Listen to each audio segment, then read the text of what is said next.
آپ کچھ بائی کرتے ہیں, آپ ریسٹورنٹس کی بات کرتے ہیں کہ ریسٹورنٹ پہ آپ اگر کیش دیتے ہیں تو 15% ہے, اگر کارڈ پہ دیتے ہیں تو 5% ہے, تو عام آدمی تو کہیں نہ کہیں ٹیکس پے کر رہے ہیں. آپ کو جو مطلب آپ کا یہ ہے کہ انڈائریکٹ ٹیکس پے کر رہا ہے, ڈائریکٹ ٹیکس کوئی دینا بھی نہیں چاہتا, اور ایف بی آر کے اندر بھی شاید کمیاں کمزوریاں ہوں گی. ہم جاتے ہیں قرۃ العین صاحبہ, آپ federation of chambers of commerce Pakistan کو ریپریزنٹ کرتی ہیں, پاکستان کے مینوفیکچرنگ اینڈ بزنس کے شعبے کو ریپریزنٹ کرتی ہیں.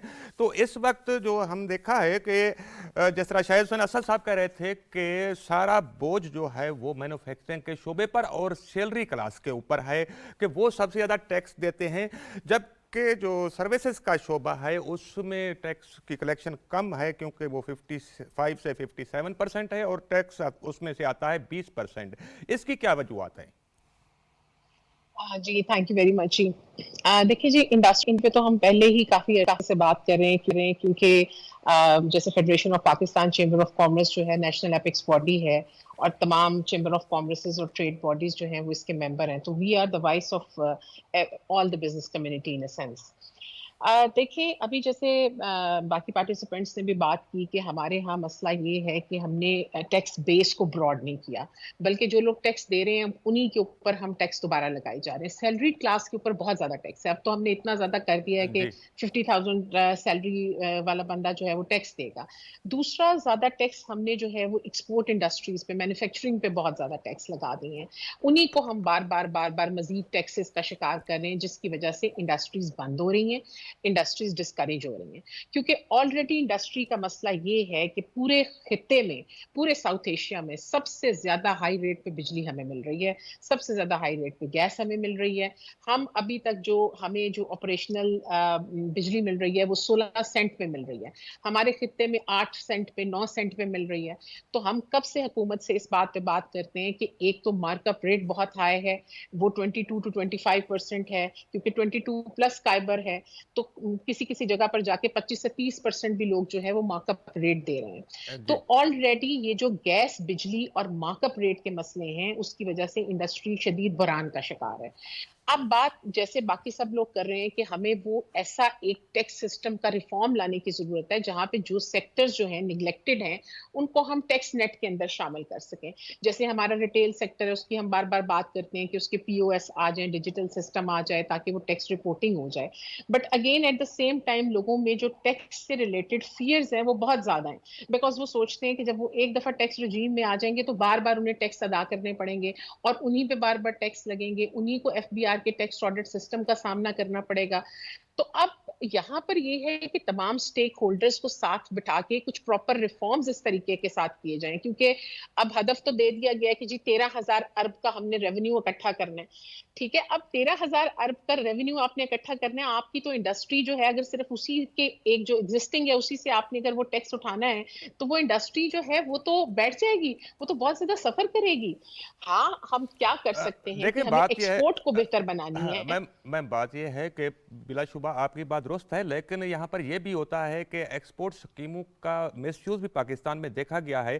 اس پر آپ کیا کہیں گے؟ اور اس کے علاوہ جو تاجر برادری ہے, بلا شبہ کئی بار حکومت نے مذاکرات کیے, ریٹن ایگریمنٹ بھی ہوئے, اصلاحات جتنی بھی ہوں گی, لیکن جب لوگ ٹیکس دینا نہیں چاہیں گے تو ان اصلاحات کا کس حد تک فائدہ ہو سکتا ہے؟ یہ جو تاجر برادری خاص طور پر دکاندار ہیں, یہ تقریباً 2.5 سے 3 ملین, بلکہ ہو سکتا ہے اس سے بھی زیادہ ہوں پورے پاکستان میں, یہ ٹیکس ان سے کوئی بھی حکومت وصول نہیں کر پائی. اس کو کیسے ان کو ٹیکس نیٹ میں لایا جا سکتا ہے؟ دیکھیں جی, اس کی تو ہم بھی ریٹیل سیکٹر کی ہمیشہ بات کرتے ہیں کہ انڈسٹریز جو ہیں وہ ٹیکس دیتی ہیں, ریٹیل سیکٹر جو ہے ہمارا ٹیکس نہیں دیتا.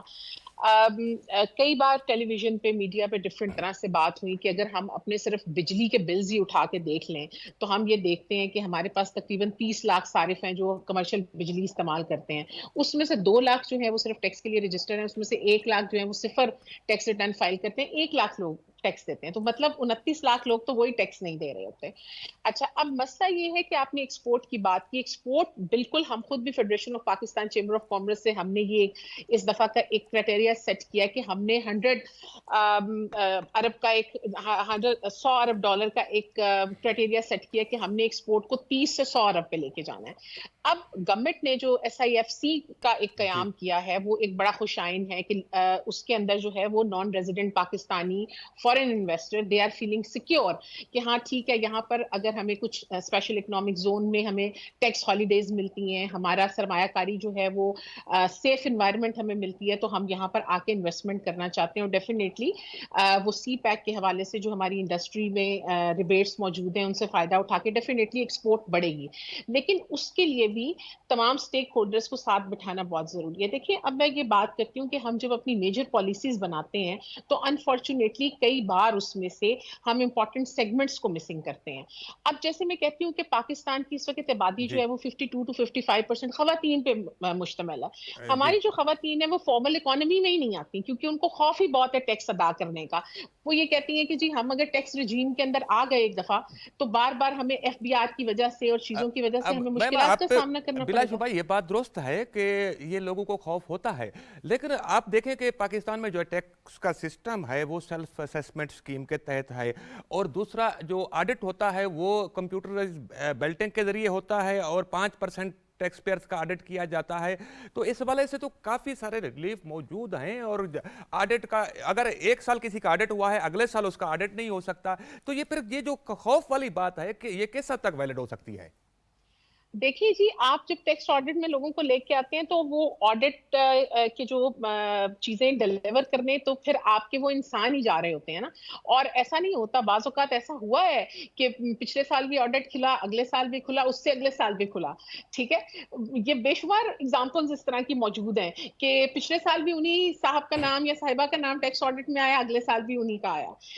اب دیکھنے کی بات یہ ہے کہ کون سے ایسے شعبے ہیں جن کو ہم مزید ان کے اندر کچھ اصلاحات کر کے ان کو ہم ٹیکس نیٹ میں لا سکتے ہیں, ہم اپنی ایکسپورٹ کو کیسے بہتر بنا سکتے ہیں, ہم کس طرح سے وہ چیزیں کریں کہ وہ ایکسپورٹ بڑھنے سے ہماری انکم جو ہے وہ اس میں اضافہ ہو, کیسے جو جیسے ہم نے کچھ ریلیفز دیے ہوئے ہیں ان ریلیفز کو ہم کہاں کہاں سے بہتر کر سکتے ہیں. دیکھیں اب جیسے سیلز ٹیکس میں ہی ظاہری بات ہے آئی ایم ایف کا ایک بہت بڑا ایشو ہمارے ساتھ یہ بھی ہے کہ سیلز ٹیکس میں ہم نے 1.2 ٹریلین کا ہم ریبیٹ دیتے ہیں, جو کہ ظاہری بات ہے آئی ایم ایف کے لیے وہ ایک پوائنٹ ہے کیونکہ انہوں نے تو آپ کو پیسے دیے, انہوں نے آپ سے پیسے ریکور کرنے ہیں. جی جی اب کن میں آپ کے پاس دوبارہ آتا ہوں.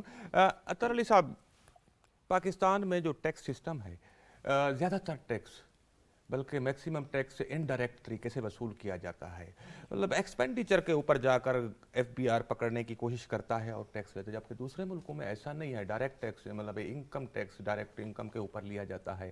پاکستان میں کیا انڈائریکٹ ٹیکسز جب تک یہ موجود ہیں ٹیکس بیس وسیع ہو سکتا ہے؟ اچھا, اصل میں پہلے تو یہ ہے کہ ہمیں اس سسٹم کو نا رانا صاحب انڈرسٹینڈ کرنا ہوئے گا.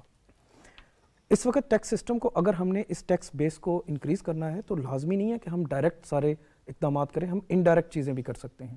انڈائریکٹ چیزیں ایسی ہیں جیسے کہ ہمیں اسمال فنٹیکس کو اس ٹائم ان کو اسٹیٹ بینک کو چاہیے ان کو ریگولائز کرے. جی, اسمال فنٹیک جب ریگولرائز ہوں گے تو اس سے ہوگا کیا کہ وہ خود اپنے لیے ایک انہوں نے کمیونٹی کو جنریٹ کرنا ہوتا ہے. جی, جب وہ کمیونٹی جنریٹ کریں گے تو آٹومیٹکلی آپ کی اگین وہ آپ کی ڈاکومنٹڈ ہوتی جائے گی اکانومی. اس وقت اے آئی سسٹم کو اڈاپٹ کرنا چاہیے. اے آئی خود بخود ایک پریڈکٹیو سسٹم ہے. اب پرابلم کیا ہے, مسئلہ یہ ہے کہ شاید آٹومیشن سے, یہ میرا ایک پرسنل ایک گٹ فیل ہے کہ آٹومیشن سے ادارے خود گھبراتے ہیں. ہیومن انٹرونشن کو شاید جان بوجھ کے انوالو رکھا جا رہا ہے. اگر ہیومن انٹرونشن کو کم سے کم کر دیا جائے, اے آئی کو یہاں انکارپوریٹ کر دیا جائے, اور اس کا ایک انڈائریکٹ سولوشن ہے کہ فن ٹیکس کو آپ زیادہ سے زیادہ میکسیمائز کریں, اسٹیٹ بینک ان کو اجازت دے اسمال فن ٹیکس کو کام کرنے کی, وہ ریموٹ ایریاز میں بھی جا کے کام کریں گے, اور اس سے آہستہ آہستہ آپ کی ساری اکانومی ڈاکومنٹ ہوتی جائے گی. اور ڈاکومنٹڈ اکانومی آٹومیٹکلی آپ کے لیے ایک ٹیکس بیس کو وسیع کرنے کا سولوشن ہے. پاکستان کا G D P tax to G D P ratio خطے میں لویسٹ ہے, 8.5% سے 9% ہے, جبکہ آئی ایم ایف اور دیگر عالمی مالیاتی ادارے بار بار کہہ رہے ہیں, کئی سالوں سے کہہ رہے ہیں کہ آپ کو 15 سے 16% لے کر جانا ہوگا tax to G D P ratio. تو اس صورت میں کیسے لے جایا جا سکتا ہے؟ جی ڈی پی کا سائز ہی کم ہے. جب تک آپ جی ڈی پی کے سائز کو انکریز نہیں کریں گے, سائز کی بات نہیں ہے, وہ کہتے ہیں کہ جتنا آپ کا جی ڈی پی ہے اس کا 15% تو ٹیکس لیا جائے. جی بالکل, لیکن جی ڈی پی ہمارا نارمل سے اس ٹائم نیچے ہے. جب جی ڈی پی آپ کا پلس میں آئے گا اس وقت آٹومیٹکلی لوگوں کے اندر بائنگ پاور بھی جنریٹ ہوگی. اس وقت تو بائنگ پاور ہی نہیں ہے. دیکھیں, جب آپ ایک آلریڈی لوگوں کے اندر بائنگ پاور نہیں ہے, کنزیومر کے اندر پاور نہیں ہے, آپ اس کے اندر اور زیادہ ٹیکس امپلیمنٹ کرتے جائیں گے تو الٹیمیٹلی جو مڈل کلاس یا لوور کلاس ہے وہ کولیپس ہوتی جائے گی. ہاں ایک تو یہ ہے کہ یا تو ہم پروگریسو ٹیکس سسٹم کی طرف آ جائیں. اس وقت ہمارے پاس ہے regressive tax system. Regressive tax system کے اندر ہر کلاس سے ایک جیسا ہی ٹیکس وصول کیا جاتا ہے. پروگریسو میں یہ ہے کہ آپ پھر ایک لوئسٹ کلاس سے کم ٹیکس وصول کریں اور جو اپر کلاس ہے ایلیٹ کلاس ہے اس سے آپ زیادہ ٹیکس وصول کریں. میرا خیال ہے کہ دیکھیں جن کنٹریز کے ساتھ ہم موازنہ کرتے ہیں نا وہ رانا صاحب یہاں پہ پہنچے ہیں 100 ایئرس کے بعد, 200 سالوں کے بعد. ہم آج کے دن میں اس کو یا تو ہمیں اپنی ہمیں اپنی جو اپر کلاس ہے ایلیٹ کلاس ہے اس کو اس کی طرف راغب کرنا ہوگا جی کہ وہ ٹیکس کے اندر اس نیٹ کے اندر آئیں اور ان کو شاید ٹیکس کا وزن زیادہ اٹھانا ہوگا بنسبت لوور کلاس کے. جی کرن صاحبہ, آپ اس ملک میں ہم رہتے ہیں جہاں پر tax to G D P ratio خطے میں سب سے کم ہے, ہمارے ہمسایہ ممالک میں بھی زیادہ ہے. تو پہلے بھی یہی بات ہو رہی تھی کہ آخر ٹیکس لوگ یہاں پر دینے کی عادت کیسے پیدا کی جائے. دیکھیں جو میرے کلیگ نے بات کی ہے کہ اب سب سے پہلے ہم ٹیکس کو وہ جو نے کہا کہ اپر کلاس کے اوپر ہمیں تھوڑا سا بہت, کیونکہ ہمارے یہاں جتنی بڑی اپر کلاس ہے وہ اس حساب سے اپنے ٹیکس پے نہیں کر رہے, چاہے پھر وہ ہم اپنا ایگریکلچر اس فیلڈ میں بات کرتے ہیں, ہم تجارت کی بات کرتے ہیں, ہول سیلر کی بات کرتے ہیں, ریٹیلر کی بات کرتے ہیں اور ٹرانسپورٹیشن کی بات کرتے ہیں, وہ اس طرح سے نہیں دے رہے. اگر وہ دیں گے تو آٹومیٹکلی جو لوور کلاس ہے مڈل کلاس ہے اس کے اوپر جو ٹیکس کی جو شرح ہے وہ کم ہو جائے گی. تو جب آپ بالکل اوتھینٹک طریقے سے سب کے اوپر ایکول امپلیمنٹیشن کرنا سٹارٹ کریں گے تو ڈیفینیٹلی لوگ خود بخود ان کو یہ احساس ہوگا کہ کون سب سے زیادہ دے رہا ہے کون. جب آپ ان کو ریلیکسیشن دیں گے, ریلیف دیں گے تو ہر کوئی دینا چاہے گا. لیکن ہمارے ہاں جہاں پہ ان ایکول جو ڈسٹریبیوشن ہے وہ چیز بڑی زیادہ ہے, تو ہمیں وہ چیزیں جب ہم اپنے آپ کو ٹھیک کریں گے تو آٹومیٹکلی نیچے بھی چیزیں ٹھیک ہیں. لیکن ہم اپر پہ ہی چیزیں ڈسٹریبیوشن سے آپ کا کیا مراد ہے؟ ان ایکول ڈسٹریبیوشن کی مینس کہ آپ کی جو اپر کلاس ہے آپ ان کو ریلیفس فراہم کرتے ہیں, چاہے وہ پھر ٹیکس کی چھوٹ کی مد میں ہو یا پھر آپ دیگر سہولتوں میں بات کریں. آپ بجلی کے جیسے بل کی بات کرتے ہیں تو آپ ایک کنزیومر آلریڈی بہت زیادہ ہمارے جو ایک یونٹ کی قیمت ہے آپ اس کا اندازہ لگائیں وہ بہت کم ہے, لیکن عام جو ایک بل دینے والا آدمی ہے وہ اس میں بہت سارے آلریڈی ٹیکسز سارے ایڈ ہوتے ہیں لیکن آپ پھر بھی اس کے اوپر ٹیکس ایڈ کر رہے ہوتے ہیں. تو یہ جو چیزیں ہیں ان کو بھی ہمیں درست کرنے کی ضرورت ہے. تو پھر بھی ہم ٹیکس, اور دوسرا ہم جو 800 ارب صرف زراعت سے بھی ہم لے سکتے ہیں لیکن ہم اس شعبے سے 1% بالکل اس سے جنریٹ کر رہے ہیں. تو یہ جب آپ ان سے لے ہی نہیں رہی تو پھر آپ کس طرح سے کہہ سکتے ہیں کہ صرف جو ہے وہ ٹیکس کو ہم جو سہولتیں دے رہے ہیں سہولتیں آپ کو اس طرح سے ریلیف نہیں. ٹھیک ہے ابھی یہ حکومت بہت حد تک ایک چیلنج ہے, کوشش کر رہی ہے ملک کو اسٹیبل کرنے کے لیے, پیٹرولیم مصنوعات کی قیمتوں میں کمی کی جا رہی ہے بجلی, لیکن ایک بہت بڑا چیلنج ہے یہ بجٹ پیش کرنا, اس کو اپروو کرانا اور عام آدمی کو اس میں ریلیف فراہم کرنا. عام آدمی کو ہی ریلیف دینا اصل مقصد ہوتا ہے اور حکومت کا مقصد ہونا چاہیے. نہ پر لیتے ہیں ایک بریک اور ملتے ہیں بریک کے بعد.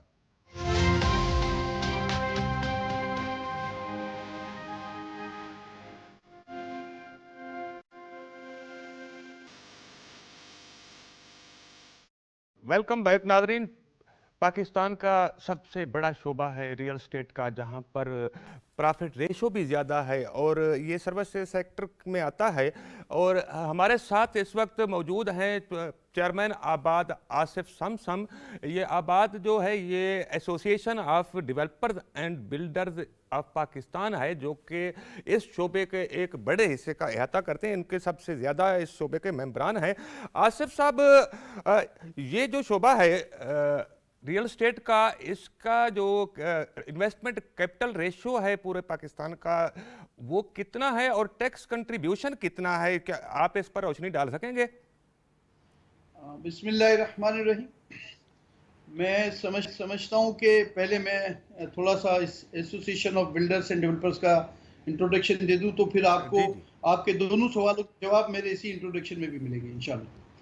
پہلی بات تو یہ کہ یہ سنگل باڈی ہے پورے پاکستان میں جو ریپرزینٹ کرتی ہے پورے پاکستان میں اس ہاؤسنگ اور کنسٹرکشن کے سیکٹر کو.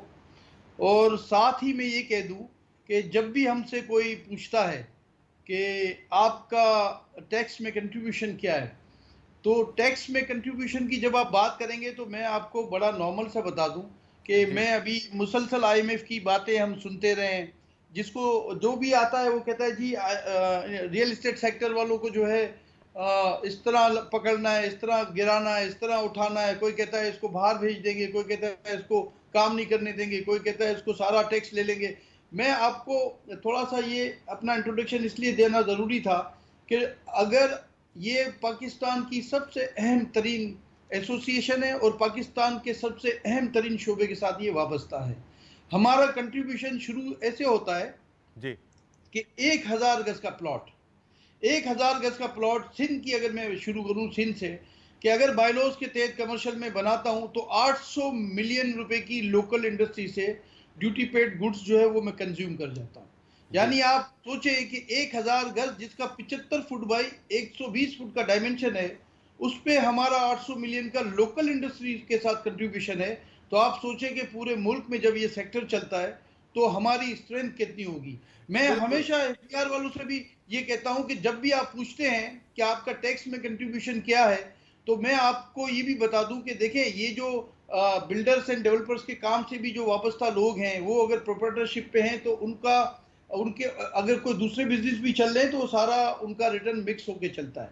تو اس کے بجائے آپ مجھ سے یہ پوچھیں کہ تم کتنے فٹ بناتے ہو، پھر میری اسٹرینتھ آپ کو پتا لگے گی کہ میں اس شعبے کی اسٹرینتھ کیا ہے.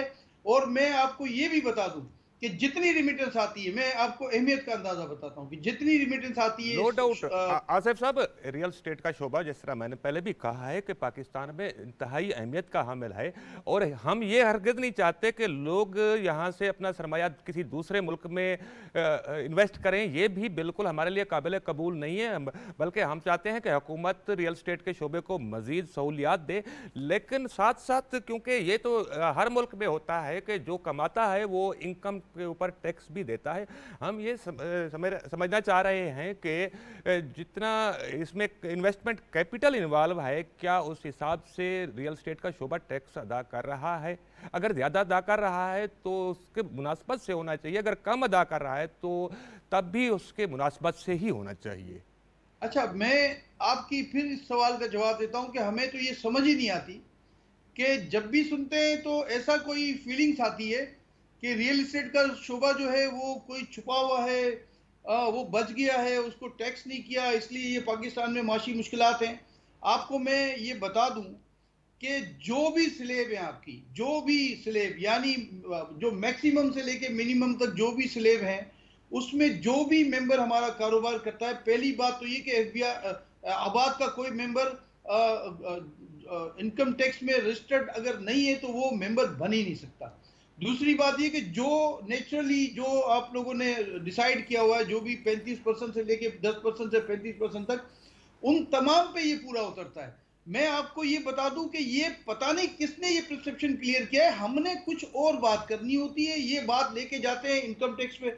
میں آپ کو یہ بتانا چاہتا ہوں کہ ریمیٹنس کی بات کر رہا تھا کہ 40% ٹوٹل ریمیٹنس کا میرے سیکٹر میں آتا ہے. تو اگر آپ اور ایکسپورٹ کرو گے تو کچھ بھیجتے ہو پاکستان سے کنٹینر میں ڈال کے تو پیسے آتے ہیں. میں یہاں سے کچھ بھیجتا نہیں ہوں، مجھے بغیر کوئی سامان یہاں سے بھیجے میں اوورسیز پاکستانی کا پیسہ یہاں لے کے آتا ہوں. اختر علی صاحب، یہ جو ایک نقطہ نظر ہے، نو ڈاؤٹ کہ اس بزنس کو تو سپورٹ کرنا چاہیے، فیسلیٹیٹ کرنا چاہیے تاکہ بزنس ایکٹیویٹی بڑھے پاکستان. لیکن یہ جو ایک نقطہ نظر ہے کہ میری وجہ سے الائڈ انڈسٹری چلتی ہے اور الائڈ انڈسٹری کا جو انکم ٹیکس ہے یا سیلز ٹیکس ہے وہ بھی میری ہی وجہ سے میرے مطلب اس میں کھالا جائے، تو اس طریقے سے تو سب کہہ سکتے ہیں کہ ایک سرکاری ملازم بھی کہہ سکتا ہے کہ میں کیونکہ شاپنگ کرتا ہوں، کپڑے جوتے خریدتا ہوں تو تب بھی ٹیکس آتا ہے انڈسٹریل سیکٹر سے یا بزنس سیکٹر سے. تو کیا یہ نقطہ نظر ویلڈ ہو سکتا ہے؟ اچھا رانا صاحب، اس میں آصف صاحب سے بہت حد تک ایگری بھی کرتا ہوں. جی، ریئل اسٹیٹ کا جو شعبہ ہے اس کو سب سے زیادہ مس انٹرپریٹ کیا گیا ہے، میرا یہ خیال ہے. اب دیکھیں ریئل اسٹیٹ آپ کو اگر ٹیکسیشن کی بات کر لیں 5% ایک دیتا ہے آپ کو، کیپٹل گین ٹیکس 15% آپ کو دیتا ہے. ابھی آپ نے ایک 7E کے نام پہ ایک نیا ٹیکس لگا دیا ہے جو صرف آپ کسی پراپرٹی کو ہولڈ کرنے پہ دیتے ہیں. مطلب یہ ہوا کہ اگر آپ کے پاس 25 ملین سے زائد کوئی پلاٹ ہے جو آپ کو کسی طرح کی کوئی گروتھ نہیں دے رہا، اس کے اوپر بھی آپ نے ٹیکس دینا ہے. اچھا، اتنے سارے ٹیکسز دینے کے باوجود